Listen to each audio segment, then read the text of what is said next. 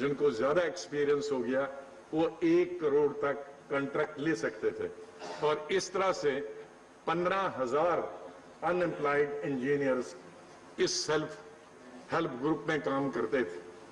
तो इतने सालों के बाद 2003 से लेकर तो 15,000 अनएम्प्लॉयड जो इंजीनियर हैं वो कॉन्ट्रैक्टर बन गए थे, अपनी रोजी कमाते थे।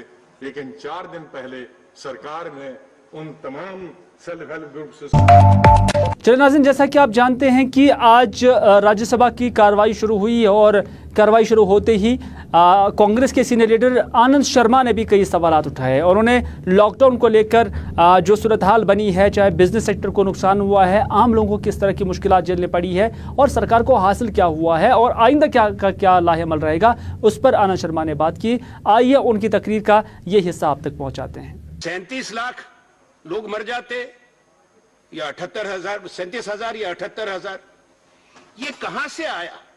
What is the scientific basis? The House must be informed on which we have reached this conclusion that but for this sudden lockdown, the number of cases would have been up to 29 lakhs.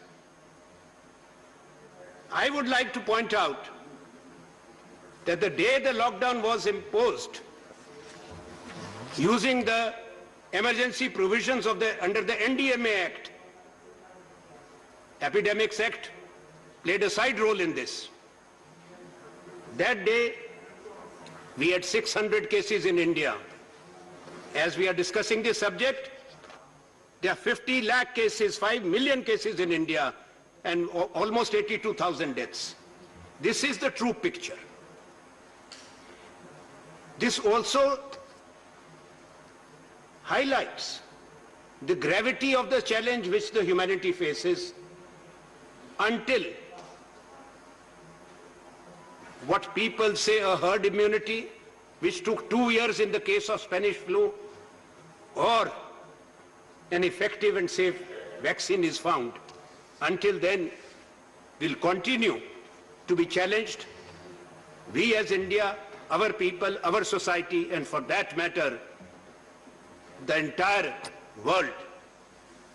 This virus does not discriminate between rich and poor countries, between north and south. It has enveloped the entire globe. चलिए नाज़रीन, आप देख रहे हैं special report और special report में अब छापामारी का जिक्र करते हैं क्योंकि छापामारी आज सुबह सुबह ही शहरी श्रीनगर के अंदर 2 जगह पर हुई है और उसके साथ साथ सरहदी ज़िला कुपवारा के अंदर भी हुई है। माना जा रहा है कि सरहदी ज़िला कुपवारा में एंटी करप्शन ब्यूरो की जानिब से ये छापामारी हुई है, बिजली के सामान का खुर्द-बुर्द किया गया है, ये इल्ज़ाम लगाया गया है। लेकिन शहरी श्रीनगर के अंदर एक होटलियर और उसके साथ साथ BEd कॉलेज जो है वहाँ पर यह छापामारी हुई है और बताया जा रहा है कि इनकम टैक्स की जानिब से ये छापामारी हुई है। हमारे सीनियर साथी और सीनियर ग्रुप एडिटर सनम एजाज हमारे साथ है। सनम, आज सुबह सुबह ही छापामारी हुई है, माना जा रहा है इनकम टैक्स और उसके साथ साथ जो एंटी करप्शन ब्यूरो है काफ़ी विजिलेंट है और काफ़ी एक्टिव है। कहाँ ये छापामारी हुई है और क्या कुछ निकल कर सामने आया? देखिए हिलाल, शायद कश्मीर दुनिया में वो वाहिद जगह है जहां सुबह की शुरुआत जो है छापामारी की खबर से होती हूँ। वो छापामारी जो है वो कई तरह की होती है, लेकिन कुछ छापामारियों पे जहां लोगों में तशवीश होती है, लेकिन कुछ पे बड़ी खुशी का इजहार भी किया जाता है। यूँ हम कहें तो आज 2 जगहों पे, श्रीनगर और कुपवाड़ा, 2 जगहों पे छापामारी हुई। श्रीनगर में जो छापामारी हुई ये भी 2 जगहों पर हुआ, डलगेट के एरिया में हुई, सोरा के एरिया में हुई। और सुबह सुबह जब पहले ये छापामारी हुई तो लोगों को लगा शायद EDI की है, शायद NIA की है, किसकी छापामारी है। लेकिन जब मालूम करने पे पड़ा, मालूम यही हुआ, जब इसकी जांच पड़ताल की गई तो मालूम हुआ ये ना EDI है ना ये NIA है, बल्कि ये स्टेट अकाउंटेबिलिटी कमीशन, हम ऐसे कहें विजिलेंस जिसे पुराना कहा जाता था, ACB जिसे कहते हैं, उसकी ये छापामारी। और साफ तौर जाहिर है जब ACB छापामारी करती है तो वो खुर्द बुर्द के हवाले से होती है, वो पॉलिटिकल छापामारी नहीं होती है, ना ही वो सिचुएशनल छापामारी होती है। तो श्रीनगर के 2, एक होटल में और उसके साथ साथ डलगेट के होटल के एरिया में और उसके बाद श्रीनगर के सोरा के एरिया में जो छापामारी हुई है ये सीधी सी बात है कि एसीबी की छापामारी है और इसमें कहीं न कहीं इनकम टैक्स का साथ भी इसमें जुड़ा हुआ है, यानी ये जो मामलात हैं ये इनकम टैक्स रिलेटेड मामलात पे ही छापामारी हुई है। लेकिन इनके पे जो ऑनर्स हैं इन दोनों जगहों के, वो कहीं न कहीं पॉलिटिकल फिगर्स के साथ जुड़े रहते हैं, बड़े नामी गिरामी पॉलिटिकल ये फैमिलीज के होटल ओनर्स हैं, तो कहीं न कहीं पॉलिटिक्स के साथ वो जुड़े रहते हैं और पॉलिटिक्स के साथ जब जुड़ते हैं तो कई तरह के सवाल भी उठते हैं। लेकिन कुपवाड़ा की जो छापामारी है ये जो है ये एसीबी का बड़ा कारनामा हम कह सकते हैं जी, क्योंकि यहाँ पे मरकज की सरकार है, सौभाग्य सरकार, जिसके जरिए दूर दराज के जहाँ बिजली नहीं है वहाँ बिजली पहुँचानी है, खंभे नए लगाने हैं, ट्रांसमिशन बिजली का करना था। और हमारे यहाँ अक्सर सवालात बिजली ट्रांसमिशन के होते हैं, लेकिन कुपवाड़ा में एसीबी की छापे के दौरान जो खुलासा हुआ है बहुत ही चौंकाने वाला खुलासा है। खुलासे की शुरुआत इस तरह से होती है, मनीगा के एक इलाका है, ये लाइन ऑफ कंट्रोल के नज़दीक का इलाका है, वहाँ सौभाग्य स्कीम के तहत बिजली की तारें बिछाई गई, खंभे लगाए गए, ये कागजों में दर्ज है। लेकिन असल में हकायक इस तरह के कि वहां पे उससे पहले आरजीजी स्कीम 10 साल पहले की गई थी, उसके तहत लोकल लेवल पे तार लगाई गई थी, लोकल लेवल पे जो आरजीजी स्कीम के तहत किए गए थे, ट्रांसफर्स लगाए गए थे। लेकिन अब की बार सौभाग्य में जो इंजीनियर थे वो जो बाकी लोग थे मिल बांट के ये किया कि वो जो आरजीजी के को खंभे लगाए थे उनकी फोटोग्राफी की, उनको खाते में दर्ज करके सौभाग्य में दर्ज कर दिया। यानी 8 साल पहले जो पहली एक स्कीम से फायदा उठाकर लोगों को जो ट्रांसमिशन लाइन फराहम की गई थी, अब उसी ट्रांसमिशन लाइन को सौभाग्य स्कीम के साथ जोड़ा गया और यहां से जो फंड्स निकाले गए वह अपने खातों में चले गए हैं। देखिए हिलाल, ये एक ही जगह पे नहीं हुआ है, ये कुपवाड़ा में सिर्फ एक ही जगह पे नहीं हुआ, ये मनीगा के इलाके में हुआ है, लालपुर का रंगवाड़ का इलाका है ये वहां पे हुआ है, और मच्छल के इलाके में हुआ है। 3 इलाकों में एसीबी की टीमों को ये सारे खुलासे मिले हैं। और अगर कुल मिला के देखा जाए तो एवरेज हर एरिया से 30 करोड़ रुपए का सरकार के खजाने को चूना लगा है, यानी खुर्द बुर्द किया गया है। खुर्द बुर्द नहीं हुआ है, सिंपल सी बात हुई है, तार पुरानी लगी है, सिर्फ बिल निकाला है पुरानी तार को, पुराने खंबे को। रंगवाड़ लोलाब, लालपुरा लंगवाल लोलाब, उसके साथ साथ मत्सिल का एरिया वहां पे ये हुआ है। और उसके साथ साथ ये फिलहाल एसीबी जो नॉर्थ कश्मीर की एसीबी है वो एसएसपी की क़यादत में इस सारे मामले को तहकीकात करी। लेकिन एक छोटा सा तार जो है वो मिला, जो अकाउंटेबल एसीबी है उनको एक छोटा सा तार मिला, और जब इस तार को उन्होंने खंगाला तो यहाँ पे बड़े बड़े तार निकलते गए, बड़े बड़े इंजीनियरों की बातें हो रही हैं। बिल्कुल, कहीं ना कहीं इस तरह अगर देखा जाए तो ये तार का ही घपला नजर आ रहा है। फिलहाल आपका बहुत बहुत शुक्रिया इस ट्रांसमिशन के साथ, इस लॉजिस्टिक के साथ जुड़ने के लिए और पूरी तफसीलात फराहम करने के लिए। एसीबी काफ़ी एक्टिव नज़र आ रही है आजकल, और यही वजह है कि छापामारी जो है उस पर काफ़ी तेज़ी आ रही है। और उसके साथ साथ इनकम टैक्स महकमा भी अब काफ़ी एक्टिव हो गया है। जहाँ जहाँ पर भी उन्हें लगता है या खदशात है कि कहीं पर इनकम टैक्स को लेकर या इनकम टैक्स भरने को लेकर कोताहियाँ बरती जाती है या इनकम टैक्स के पैसे को छुपाया जाता है, तो वहाँ पर ये टीमें भी आजकल एक्टिव नज़र आ रही हैं। और ऐसी एक्टिवनेस का, ऐसी छापामारी का पब्लिक जो है सपोर्ट भी कर रही है। नाज़रीन, आखिर पर वटलब सोपोर का जिक्र करते हैं। यहाँ पर कुछ साल पहले मैरिज हॉल तो बनाया गया था, फिर इसी मैरिज हॉल को टूरिज्म डिपार्टमेंट की जानब से हट्स में कन्वर्ट किया गया था और कहा गया था कि यहाँ टूरिज्म आ जाएगा, टूरिज्म मैप पर ये जगह आ जाएगी और उसके साथ साथ न सिर्फ यहाँ सयाह आ जाएंगे बल्कि उसके साथ साथ जो यहाँ के लोकल्स हैं उनके लिए जॉब अपॉर्चुनिटी जो है पैदा हो जाएगी, यानी रोज़गार के दरवाजे खुल जाएंगे। लेकिन मकामी लोगों का मानना है कि ना ही ये मैरिज हॉल रहा और ना ही ये हट्स रही, क्योंकि इनकी हालत इतनी खस्ता हो गई है कि अब यहाँ पर ना कोई सयाह आता है और ना ही ये कोई रोज़गार यहाँ कोई पैदा कर पाया है, और ना ही इससे कोई फ़ायदा मकामी लोगों को है और ना ही कोई फ़ायदा जम्मू कश्मीर की सरकार को है। वटलब बहुत ही मशहूर एक गाँव है और टूरिस्ट स्पॉट के लिए भी ये बहुत ही मशहूर हैं। अभी हम यहाँ पर बैठे हैं, यहाँ पर आपने देखा होगा कि यहाँ पर टूरिस्ट हट्स यहाँ पर गवर्नमेंट ने बनाई हैं। हालांकि 10-12 साल पहले उन्होंने मैरिज हॉल से शुरू किया था और फिर ये फैलते फैलते बहुत सारी उन्होंने जो बिल्डिंग्स है यहाँ पर रेज़ की हुई हैं। ठीक था, तो ज़मीन भी वटलब की थी, यहाँ पर उन्होंने इसका इस्तेमाल किया। हम बहुत ही खुश हुए थे क्योंकि गवर्नमेंट ने कहा था, या हम कहेंगे वो जो लोग वहाँ पर थे जो उस वक्त आए थे, जिन्होंने कहा कि आप ज़मीन दीजिए और जो यहाँ पर एम्प्लॉयमेंट जनरेट होगी तो वहाँ पर वटलब की जो अनएम्प्लॉयड यूथ हैं उन्हीं को यहाँ पर हम एम्प्लॉय करेंगे, लेकिन ऐसी कोई बात देखने नहीं गई। चलो ठीक है, गवर्नमेंट का ये एक अच्छा एक मूव था, उन्होंने यहाँ पर रेज की थी ये स्ट्रक्चर्स, बहुत ही हम खुश हुए थे कि यहाँ पर अब टूरिस्ट्स आएंगे और यहाँ पर लोगों को एक एम्प्लॉयमेंट मिलेगी, लोग यहाँ पर आएंगे क्योंकि बहुत ही एम्प्लॉयमेंट है। लेकिन ऐसा कुछ देखने को नहीं मिला। यहाँ पर सिर्फ कबूतर बैठे हुए हैं, यहाँ पर मवेशी चराते रहते हैं, यहाँ पर कुत्ते सिर्फ दौड़ लगाते रहते हैं, बाकी इसके अलावा आप यहाँ पर कुछ नहीं दें। बेटर यही होगा कि इसकी तरफ तवज्जो दें, थोड़ा सा इसको एक ना एक फेस लिफ्ट किया जाए, फिर टूरिस्ट्स को यहाँ का एक मतलब ना दिखाया जाए कि यहाँ पर कोई जगह है जहाँ पर आप स्टे कर सकते हो, यहाँ वुलर लेक नज़दीक में है। तो इससे मुझे लगता है एक तो जो लोकल यहाँ पर जो आवाम है उनको भी फ़ायदा मिलेगा और जनरल लेवल पर हम पर्टिकुलरली हम कहेंगे गवर्नमेंट जो एक्सचेकर हैं उनको भी फ़ायदा मिलेगा। अगर हम इन इंफ्रास्ट्रक्चर्स की बात करेंगे तो ये अभी वटलब में बनाए हुए हैं। सबसे पहले तो उन्होंने बोला कि ये हम एक मैरिज हॉल बना रहे हैं, तो इन्होंने बोला कि बस we will just make one structure for the marriage hall. लेकिन उसके बाद साथ साथ में जेके टूरिज्म ने बोला कि हम, चूँकि ये वटलब जो एरिया है, वटलब को छोड़ के अगर आप सोपोर एरिया को देखेंगे तो मुझे नहीं लगता ऐसा कोई टूरिस्ट स्पॉट होगा जहाँ पे आप वुलर भी देख सकते हो, जहाँ पे आप जो शीरकोट हिल यहाँ के पीछे देख रहे हो ये भी है, बाबा शुक्रुद्दीन की श्राइन है। मुझे नहीं लगता कि सोपोर इलाके में इससे भी अच्छी कोई जगह होगी। नेचुरल ब्यूटी है और सबसे बड़ी चीज़ ये है कि ये सीन है, सबसे ज़्यादा अच्छी चीज़ यही है।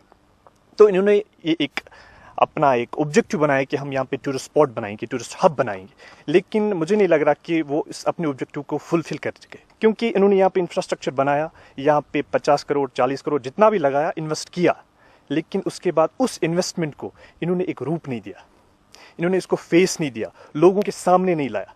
वो सबसे बड़ी मुश्किल इनके पास आई।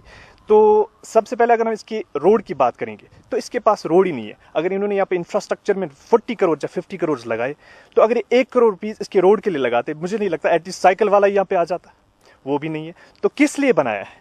मुझे लग रहा है इन्होंने हमारा जो ये एरिया है 40, 50 या 60 कनाल्स होंगे यहाँ पे, ये इन्होंने ज़ाया किए है। तो नाज़रीन, ये था आज का स्पेशल रिपोर्ट। इसी के साथ दीजिए अपने मेज़बान